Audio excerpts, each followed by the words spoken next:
kami dari kelompok 5 akan menjelaskan tentang musawah atau persamaan derajat. Saya Zahra Lila Alwari. Saya Nadia Agustina. Saya Yulia Putri Andina. Saya Indra. Saya Anies Lewan. Selamat menyaksikan. Baik, kami di sini akan menjelaskan tentang pengertian musawah. Kata musawah berasal dari kata sawa yang artinya meratakan atau menyamaratakan. Secara bahasa, musawah yaitu kesamaan atau ekualitas. Sedangkan secara istilah, musawah artinya sikap tertuju di mana setiap orang memiliki derajat dan martabat yang sama. Sikap musawah seringkali dipakai dalam bidang hukum guna menyederhanakan hubungan seseorang dengan orang lain. Akan tetapi, musawah dapat digunakan dalam berbagai perilaku tertentu. Semisal, pendapat rakyat jelata perlu didengarkan selama pendapatnya itu logis dan tidak berbobot. Khalifah Ali bin Abi Thalib pernah berkata, "Undur makola walatang makola."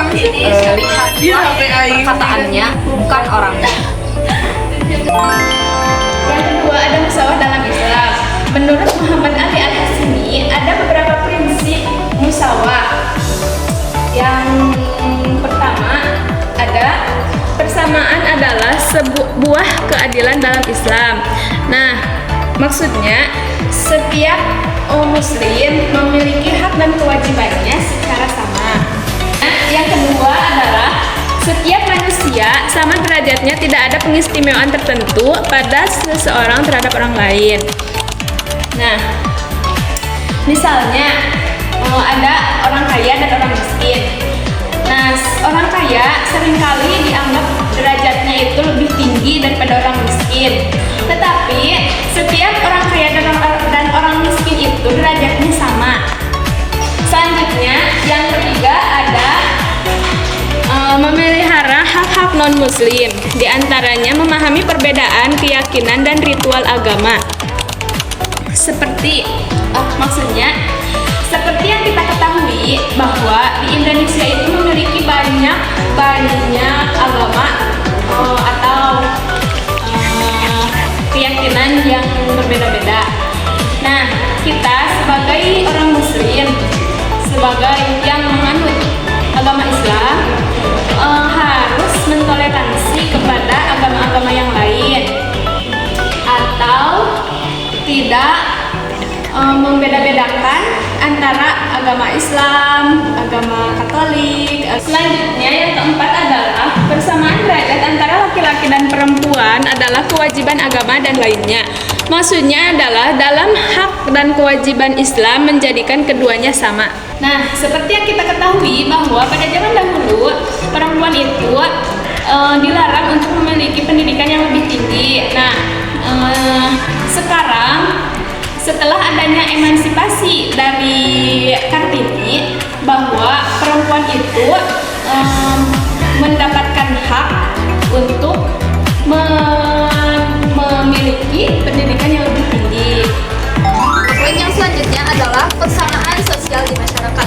Maksudnya adalah kita sebagai warga masyarakat atau warga negara Indonesia khususnya, kita memiliki hak dan kewajiban yang sama. Tidak peduli apakah dia kaya atau miskin, tidak peduli apakah dia jabatannya tinggi atau dia jabatannya rendah, tetapi kita semua itu memiliki hak dan kewajiban yang sama.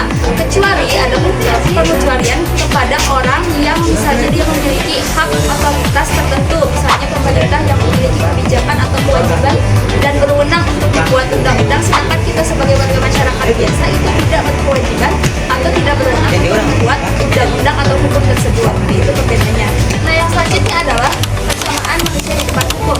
Maksudnya adalah kita sebagai warga negara, ya khususnya warga negara Indonesia, kita semua ini memiliki persamaan yang sama di depan hukum. Ya, seperti yang tadi, poin yang tadi, tidak ada aspek yang membedakan apakah itu dari aspek kaya atau miskin, jabatan tinggi atau rendah, atau aspek dari budaya atau dari bahasa atau dari daerah, itu tidak ada sama sekali. Jadi kita semuanya sama akan di depan hukum. Tidak ada istilahnya ada tajam ke bawah dan tumpul ke atas seperti itu. Poin yang selanjutnya yaitu poin G, yaitu persamaan dalam mendapatkan jabatan publik. Jadi setiap orang itu berhak mendapatkan jabatan tersebut. Tidak, kan di sini sudah ditentukan. Misalkan seperti Zaid, Utsman bin Zaid dan lainnya, itu mereka adalah budak, tetapi mereka juga pantas mendapatkan jabatan sebagai panglima perang karena ditunjuk oleh Rasulullah. Jadi kita semua itu bisa ataupun berhak mendapatkan jabatan tertentu. Terakhir, persamaan didasarkan pada kesatuan asas bagi manusia. Maksudnya adalah setiap manusia sama di sisi Allah. Seperti yang Allah firmankan dalam Quran surah Al-Hujurat ayat 13, Inna akramakum indallahi atqakum. Jadi semua manusia itu sama di sisi Allah, kecuali dibedakan oleh sesuai dengan ketakwaannya. Allah itu tidak memandang bagaimana agama, bagaimana ras kita, bagaimana negara kita, tetapi Allah hanya memandang seberapa takwa dia tersebut.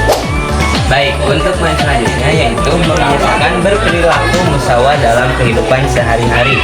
Nah, di sini untuk contoh penerapan hukum musyawarah dalam kehidupan sehari-hari itu ada 4. Yang pertama itu Islam datang meningkatkan derajat wanita. Nah, jadi pada masa lampau wanita itu dibedakan dari laki-laki. Jadi kalau perempuan di masa lampau itu dianggap seperti barang jualan, jadi tidak dianggap sama derajatnya sama laki-laki. Tetapi ketika Islam datang itu membedakan yang tadinya derajat wanita itu seperti budak atau pembantu ya, jadi sama derajatnya seperti laki-laki, yaitu merdeka, dan mereka berhak atas apapun yang mereka inginkan.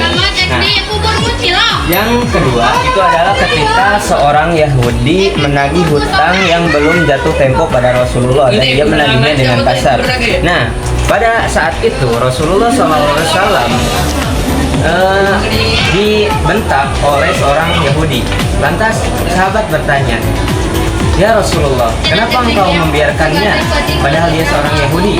Nah, lalu Rasulullah menjawab, dia bersikap seperti itu karena dia memiliki hak atas ucapannya. Nah, pada contoh yang kedua, Rasulullah SAW mengajarkan kepada kita bahwa ketika kita hidup, meskipun dia beda agama dengan kita, tetapi untuk kesamaan derajat itu kita harus menyamakannya semua, tidak mengenal untuk agama ataupun ras ataupun apapun. Jadi kita semuanya sama derajatnya di hadapan Allah. Nah, untuk yang ketiga di sini contohnya ada ketika Khalifah Umar radhiyallahu anhu mengirimkan surat kepada hakimnya Abu Musa al-Asy'ari. Nah, isi surat yang berasal dari Umar radhiyallahu anhu yaitu surat tentang harusnya bersikap adil seorang hakim ketika memutuskan suatu hukum dalam pengadilan. Jadi dia itu disuruh untuk tidak berpihak ke satu pihak, misalkan ke tajam ke atas dan juga tumpul ke bawah. Misal kita itu di satu pengadilan itu ada yang dari pejabat dan juga yang salahnya itu misalkan ada dari yang miskin. Nah, ketika itu terjadi, kita tidak boleh tumpul ke bawah dan juga tidak boleh tajam ke atas. Jadi kita harus setarakan semua derajat, tidak boleh membeda-bedakan mau itu yang memiliki pangkat yang tinggi orang tuanya atau memiliki orang dalam, itu tidak bisa. Kita harus menyamakan derajat pada masa itu dalam pengadilan. Nah, untuk contoh yang terakhir yaitu adalah ketika Rasulullah memerintahkan seorang pemuda sekitar 18 tahun, Usama bin Zaid, sebagai panglima pasukan umat Islam untuk perbatasan Syam. Ya, jadi maksudnya di sini Rasulullah SAW memerintahkan seorang pemuda yang baru saja berusia 18 tahun untuk sebagai panglima perang. Nah, maksudnya di sini Rasulullah mengajarkan kita bahwa kita harus menyamakan derajat seorang pemuda dan juga seorang yang sudah lebih tua. Jadi jangan sampai kita memilih panglima itu hanya karena umur, tetapi karena kualifikasi. Jadi kita sama derajatnya, mau pemuda ataupun orang tua. Tapi yang paling penting itu untuk menjadi seorang panglima itu ialah memiliki disiplin yang tinggi dan juga memiliki strategi yang kuat. Itu jadi bukan didasarkan oleh umur saja. Jadi derajat pemuda dan orang tua itu juga sama. Mungkin itu yang dapat kita contoh perilaku dalam kehidupan sehari-hari. dari kami. Terima kasih atas perhatiannya. Wassalamualaikum warahmatullahi wabarakatuh.